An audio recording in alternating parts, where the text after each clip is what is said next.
มื้อนี้บ่ได้ไปโรงเรียนบ่ลูกบ่ไม่สบายบ่สบายเออเป็นหยังฉันเจ็บหัวเจ็บหัวเลยโอ้อีหล่ากินยาแล้วบ่ลูกเลยอืมมื้อนี้น่ะบ่าวซื้อนมมาฝากเจ้าเด้อลูกเด้อเลยอาใจแม่อะวางไว้ก่อนลูกสบายดีสวัสดีพ่อแม่พี่น้อง FC เบิดสุขุทุกคนเนาะบ่ว่าสิอยู่ในและก็ต่างประเทศเด้อพี่น้องเด้อเนาะก็ยินดีต้อนรับเข้าสู่ช่องบ่าวลาวสตูดิโอเนาะพี่น้องเนาะมื้อนี้พี่น้องเฮาก็เข้ามาหาทางน้องน้อยเพิ่นพี่น้องเอ้ยเนาะหลังจากที่ว่ามาหาเพิ่นตั้งแต่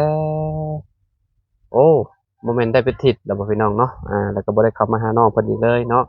มื้อนี้เฮาก็เข้ามาหาน้องเพิ่นพี่น้องเอ้ยเนาะมาพูดคุยกับน้องเพิ่นกันเลยเนาะ เพิ่นก็นั่งอยู่ใกล้ๆเฮานั่นแหละพี่น้องโดยสบายดีน้องน้อยเนาะอ่ามื้อนี้บ่ได้ไปโรงเรียนบ่ลูกบ่ไม่สบายบ่สบายเออเป็นหยังฉันเจ็บหัวเจ็บหัวเลยโอ้อีหล่ากินยาแล้วบ่ลูกเลยอืมมื้อนี้น่ะบ่าวซื้อนมมาฝากเจ้าเด้อลูกเด้อเลยอาใจแม่วางไว้ก่อนลูกเอนะพี่น้องเนาะเป็นไข้ได้จักมื้อแล้ว2 มื้อ 3 มื้อช่องมื้อ3มื้อเลยอืมบ่ได้ไปบ่เมื่อวานนี่ก็ได้โรงเรียน อีหล่าเศร้าหัวไปตอนตอนเช้าจะไปบ่เมื่อวานบ่บ่ได้ไปเลยเอออ้าวพี่น้องเอ้ยเนาะตอนเช้าเมื่อวานนี่ก็บ่ได้ไปมื้อนี้ก็บ่ได้ไปเนาะเลยอืมเพิ่นก็ไข้เพิ่นบ่ได้ไปโรงเรียนพุ่นน่ะพี่น้องอ่าคือว่าตอนนั้นน่ะบ่าวมาเจ้าก็ว่าเจ้าเป็นไข้บ่เลยยังบ่เซาอยู่บ่ตั้งแต่ตอนนั้นพู้นบ่เลยอ๋อเจ้ายังไออยู่บ่ตอนนี้หรือว่าเจ้าบ่ได้ไอบ่มีแต่ปวดหัวบ่เลยอืมบ่ได้ไปหาหมอบ่ลูก บ่บ่ได้ไปเลย อ๋อเจ้านอนเบิดมื้อบ่หรือว่าแนวใดหรือว่าเจ้าบ่ได้นอนเจ้านอนอยู่บ่บ่ได้นอนเลย เออเมื่อยบ่เลย กินข้าวอยู่บ่ลูกบ่กินข้าวบ่แซ่บกินข้าวบ่แซ่บเลยนอนได้ซะหลับอยู่บ่บ่นอนบ่ค่อยหลับเลยกลางคืนนี่เจ้านอนจักโมงฮู้อยู่บ่บ่นอนบ่นอนเลยเลย จนแจ้งบ่ เลย บ่ว่าบ่ได้นอนจนแจ้งเจ้าเฮ็ดหยังอยู่ซะฮะไปลินไปลิ้นนำไผน่ะไปลินน้ำหมูอ้าวก็ต้องหมู่ก็ต้องนอนแหละบ่หมู่มีหมู่ก็บ่ได้นอน เลย ลิ้นพากันลิ้นหยังลิ้นจนแจ้งบ่ว่าลิ้นจนแจ้งบ่เจ้าลิ้นจนแจ้งเลยบ่เลย อาไปลิ้นอยู่ไสลูกมีเพื่อนหมูหมู่รุ่นเดียวกันนี่บ่รุ่นเดียวกับเจ้านี่บ่หมู่เจ้าเลยเออแม่นบ่เจ้าบ่ได้นอนเบิดคืนนี่บ่ได้นอนก็ต้องนอนนี่แหละ เราว่าเราบ่ได้นอนเด้อพี่น้องอาแม่นบ่น้องหล่าบ่ได้หลับบ่ได้นอนว่าซั่นบ่สบายพี่น้องเอ้ยเนาะอ่าเฮือนเพิ่นก็มุงแล้วพี่น้องเอ้ยเนาะมุงแล้วแต่ตั้งแต่มื้อใดนี่น้องหล่าบ่ฮู้เฮือนเจ้านี่ได้เลย บ่ฮู้เลยเลย ว่าเพิ่นมุงให้แล้วมื้อใดบ่ว่าบ่ฮู้ยังเหลือยังเฮือนเจ้ายังบ่ได้อันนั้นเรือเรือแป้นบ่พาดกับแฟนอ๋อผ้าไม้กระจาดกับแป้นเลย อืแป้นบ่มีบ่เลย อ๋อคืออันนี้เป็นไม้พี่น้องไม้บงที่ว่าเพิ่นตัดมาเนาะเพิ่นมาอันเฮ็ดเตียงเนาะเฮ็ดเตียงนั่งเนาะอ๋อเฮือนน้องน้อยเพิ่นนี่ก็ยังบ่มีอันแป้นปูพี่น้องเอ้ยเนาะมุงก็มุงแล้วพี่น้องยังเหลือยังขาดแต่อันนั้นเนาะน้องน้อยเนาะยังขาดแต่ไม้แป้นกับไม้พาเนาะแอ้มเนาะอืม กูมื้อนี่เจ้าบ่ได้ไปพุ่นบ่ บ่ บ่ได้ไปเซโนบ่ บ่ ยาแล้วบ่นั่นน่ะ เลย แต่เก่าจะไปบ่ เลย อาทิตย์หนึงเจ้ามาจักเทื่อ นี่ซ้ บ่ฮู้ชัด ำเลย อืมเพราะว่าตะกี้แต่ก่อนเพิ่นสิไปอยู่แถวเซโนพวกพี่น้องเนาะจะไปอยู่บ่ตลาดแรงน่ะ เลย เออคันว่าให้เจ้าไปนี่เจ้าก็สิไปถึงอยู่บ่เจ้าบ่ได้ไปจักปีแหละ ไป เดี๋ยวไปอยู่ เลย เออแม่เจ้าฮู้เจ้าจูงแม่เจ้าเนาะ เลย แล้วตอนพ่ออันน่ะเจ้าไปกับแม่เจ้าพ่อเจ้าอยู่กับไผอยู่ ไปคือกัน พ่อเจ้าก็ไปคือกัน เลย เอาได้ย่างๆได้ เราคือย่างได้พ่อเจ้า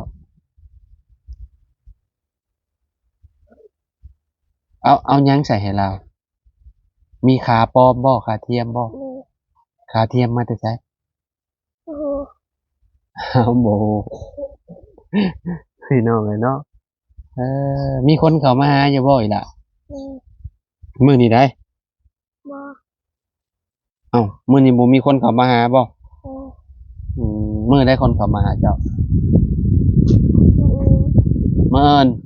สิมีคนเข้ามาหา เลย เอาเจ้าก็ฮู้เพิ่นโทรมาบอกเจ้าบ่ บ่ แต่ว่าฮู้อ้าวพี่น้องเอ้ยเนาะเพิ่นก็เว้าบ่ค่อยเก่งปานใดพี่น้องก็ใครกว่าน้องเมื่อวานนี่อยู่น้องนางอยู่บ้านอันอิหยังบุไปเมื่อวานนี่พี่น้องเนาะก็ประมาณโตนี่อยากสูสีกันอยู่พี่น้องเนาะประมาณอายุ7-8 ปีเพิ่นคนนั้นประมาณนั้นแหละประมาณ7นี่แหละพี่น้องเนาะเจ้าจักปีก็เจ้าก็7เลย อืม7 ปีได้พี่น้องเนาะเพิ่นก็นึ่งข้าวนึ่งน้ำพาพ่อพาแม่แม่เพิ่นตาบอดเด้พี่น้องเนาะเพิ่นก็นี่แหละเวลาอันเข้าห้องนงห้องน้ำเราก็พาเราพาลงพี่น้องเนาะกลางคืนเด้ไผพาเราลงแม่เจ้า ค่อย เจ้าอีก เลย อ๋อเมื่อยอยู่บ่เบิ่งแม่ เลย เมื่อย เลย เออเวลาพาลงตารางให้เจ้าพาลงเนาะ เลย ยามนี้ร้อนๆอยู่เทิงเรือนบ่ได้เนาะ เลย เพราะว่าอากาศคืออยู่หู้แหล้วพี่น้องเนาะมันยามมันร้อนก็อยู่บ่ได้เทิงเรือนพี่น้องเอ้ยเนาะร้อนอ้าวขนาดว่าเปิดพัดลมก็ยังแบบโคตรร้อนเลยแหละพี่น้องเนาะเหงื่อแตกกระฉะเลยเนาะไอ้ล่ะ เลย อืมมื้ออื่นจะไปบ่โรงเรียน เสาหัวไป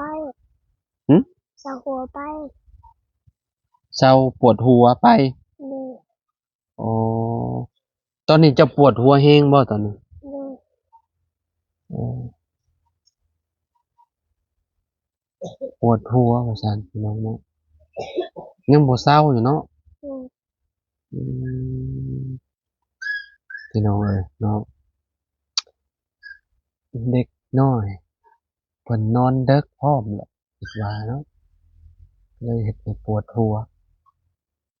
เจ้ากินข้าวกันยังมื้อนี้ ตรงปลา ข้าวกับปองปลา เลย ปองปลามาแต่ไสไปเอาให้ เอาบุญ บุญใด เอาบุญ คนใส่แว่นตาบ่ เลย บุญบ้านป่าบ่ เลย อืมเจ้าก็ฮู้เพิ่นในทีมงานน่ะบ่าวเจ้าฮู้จักไผ โอ้โห มีไผที่เจ้าฮู้จัก เบาเตียงเบานี อ่า เบาบุญ อ่า เบาเพิง อ่า เบายาว ไผอีก กระเจ้า น่ะบ่าวชื่อแนวใดน่ะบ่าวบอกอยู่เด้มื้อนั้น โอ้โห เอ้าลืมน่ะบ่าวแล้วบัดนี้ เลย บ่าวลาวสตูดิโอ เลย เอพี่น้องเอ้ยเนาะแบบและมีอีกบ่าวตูนเคยเข้ามาถ่ายเจ้าคือกันจื้อแล้วบ่ เลย แล้วก็มีไผอีกพี่น้องที่ว่าเขามาถ่ายน้องเพิ่นเบิ่งบ่าวไล่นี่น่าสิยัง บ่าวน้อยเชียงรายยังมาเมื่อนั้นพอดีว่าทีมงานอยู่หลายคนก็เลยพากันออกไปพี่น้อยเนาะเจ้าชื่อได้แต่บ่าวเตียงบ่าวลีแล้วก็บ่าวบุญแล้วก็บ่าวยาวชื่อบ่โดยอ๋ออ้าวพี่น้องมื้อนี้ครับบ่มี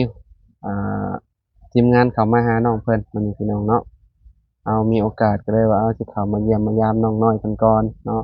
มาก็ถึกจังหวะเพิ่นเป็นไข้เป็นไออีกแล้วพี่น้องเนาะบ่เซาอยู่เราก็ได้เนาะจักมื้อใดแหละพี่น้องสิเซาแต่ว่าก็กินยาอยู่ติล่ะโดยบ่กินบุญมาซื้อให้กินยาแบบไรหะลูกยาดีวัดน่ะบ่โดยอืมบ่ไข้เลยบ่ตอนนี้ไข่ไข้อยู่โดยพักผ่อนหลายๆเด้อโดยยามกลางคืนอย่าไปเล่นเด้อบ่ว่าสิไปเล่นจนแจ้งบ่หลับบ่นอนต้องหลับต้องนอนนี่แหละเฮ้ยเนาะอืมเพิ่นว่าเพิ่นบ่ได้นอนใดๆพี่น้องเอ้ยเนาะแบบว่าเล่นจนแจ้งว่าซั่นกระโตร้อนบ่ตอนนี้ลูกโดยร้อนวึ่นๆอยู่บ่โดยอ๋อจะเป็นไข้เจ้าก็อาบน้ำอยู่บ่ครับอาบคือกันโดยอืมมันจะคือว่าแหละพี่น้องเนาะแบบว่าอากาศมันแบบอบอ้าวขนาดเลยเนาะขนาดเฮายังปรับตัวบ่ทันเลยแบบว่าร้อนร้อนพี่น้องเอ้ยเนาะคือสาเป็ดเพิ่นก็หากับไข่แน่พี่น้องเพิ่นใส่น้ำเกลือเด้เจ้าก็เกิดมาเจ้าก็เคยใส่บ่น้ำเกลือบ่เคยจักเทื่อบ่โดยอืมย่างนี่ก็เมื่อยแฮงบ่เวลาย่างโดยย่างไปหันไปนี่ได้โดยอ๋อเมื่อยเบิด โดย เมื่อยอย่างเดียวเว้าดังๆนี่เด้อลูกเด้อโดยเออเว้าเว้ารถเดี๋ยวเว้าหยังก็ได้เนาะเพราะว่าเว้าค่อยๆแหละแบบสิบ่ได้ยินป้าลุงเพิ่นจะบ่ได้ยินเด้อโดยเว้าดังๆโลดอืมพี่น้องเอ้ยเนาะมาก็อ่คือที่ฮู้นั่นแหละพี่น้องมาหาน้องเพิ่นก็เว้าได้บ่หลายปานใดหน่อยหนึ่งพี่น้องเอ้ยเนาะเอออีหล่ายังเคินกล้องอยู่บ่เรือนแนวใดบ่บ่เคินโดยแต่ว่าเว้าน้อยบ่บ่ตอนจะอยู่กับหมู่เจ้าก็เว้าเก่งบ่โดยเป็นหยังคือเว้าบ่เก่งเนี่ยเวลามาลมกับน้าบ่าวอยากอายบ่ โดย อยากอายเพิ่นน่ะพี่น้องเอ้ยเนาะเอ้ยบ่ต้องอยากอายเด้อลูกเด้อโดยบ่ต้องอยากอายดอกเว้าโลดเจ้าจะเว้าหยังนะพี่น้องเอ้ยจักหน่อยสิมีหมู่น้าบ่าวเข้ามาอีกนี่สิมาถ่ายเจ้าสิมาลมกับเจ้าเด้อโดยเอพี่น้องเอ้ยเนาะ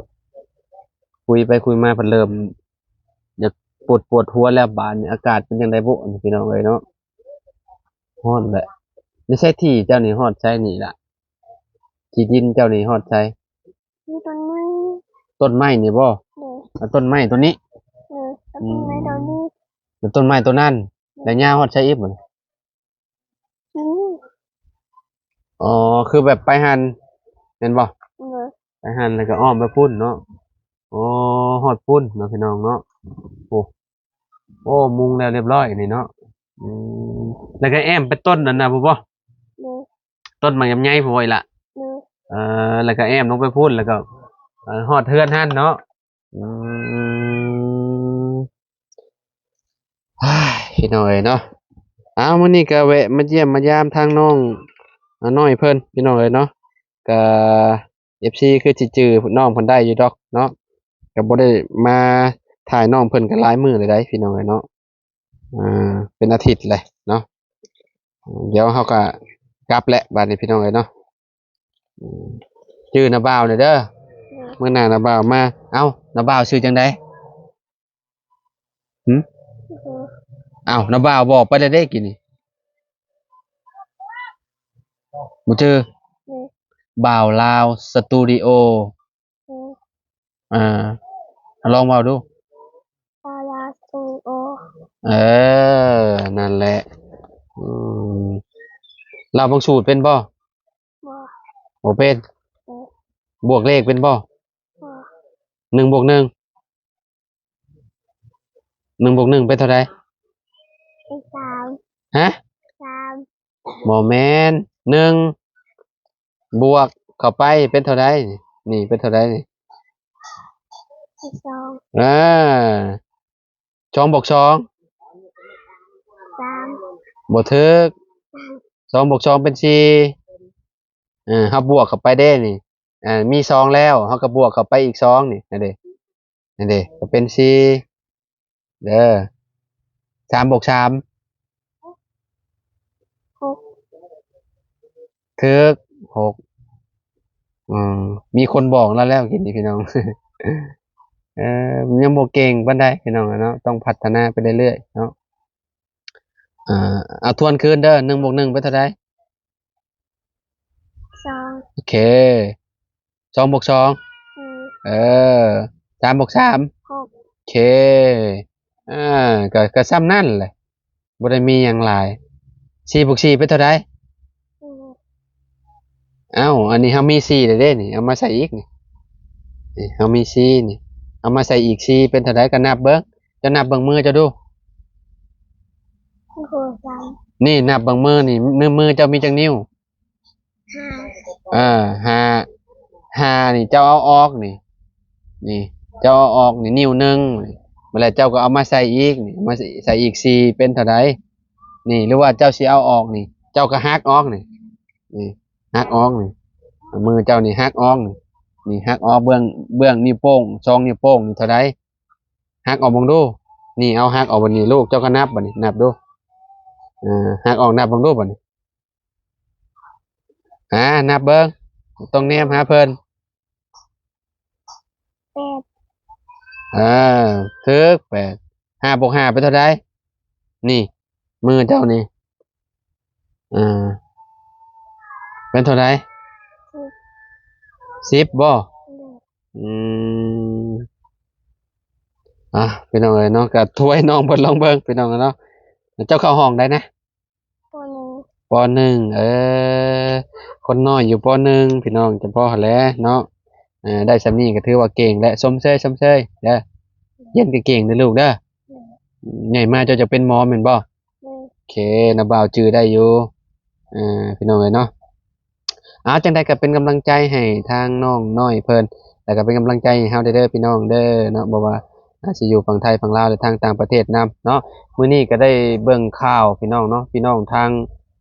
ฝั่งไทยพี่น้องเนาะแผ่นดินไหวตอนนี้พี่น้องเอ้ยเนาะโอ้ยพี่น้องเอ้ยเนาะเห็นอัน FC เพิ่นก็คอมเมนต์มาอยู่ระวังเด้ออยู่ฝั่งลาวว่าซั่นเนาะพี่น้องจังใดก็เป็นกำลังใจให้กันและกันเด้อพี่น้องพี่น้องทางฝั่งไทยเนาะที่ว่าเกิดแผ่นดินไหวในตอนนี้เนาะเป็นกำลังใจให้กันพี่น้องเนาะแต่ว่าอยู่ฝั่งลาวยังบ่ได้เห็นเนาะแต่ว่าเป็นกำลังใจให้ทางฝั่งไทยพี่น้องอยู่ทางฝั่งไทยแหละตอนนี้เนาะเป็นกำลังใจให้กันเด้อพี่น้องเด้อสู้ๆเด้อเนาะเอาวันนี้นะบ่าวกับป้าเด้อน้องน้อยเด้อมื้อหน้านะบ่าวเข้ามาใหม่เด้อลูกเด้อ หนึ่ง โอเคนะบ่าวเอาเงินให้อีหล่าเด้ออีหล่าเก็บเมียนเด้อลูกเด้อ ไปเด้อ เก็บเมียนเอาไว้ไปซื้อกินอยู่โรงเรียนเด้อลูกเด้อ หนึ่ง อืมเอาบัดนี้ไปเลยเด้อบัดนี้เด้อเอาสบายดีลูกเออพี่น้องเอ้ยเนาะเฮือนเพิ่นก็มุงเรียบร้อยพี่น้องยังขาดแต่แป้นปูพี่น้องแล้วก็แนวแอมเท่านั้นพี่น้องเอ้ยเนาะมุงเรียบร้อยแล้วเนาะเอาจังได้ก็ขอบคุณพ่อแม่พี่น้อง FC ทุกคนเด้อที่ติดตามเด้อพี่น้องเอาไว้พอกันคลิปหน้าเนาะสำหรับคลิปนี้ไปแล้วพี่น้องสบายดีทุกคน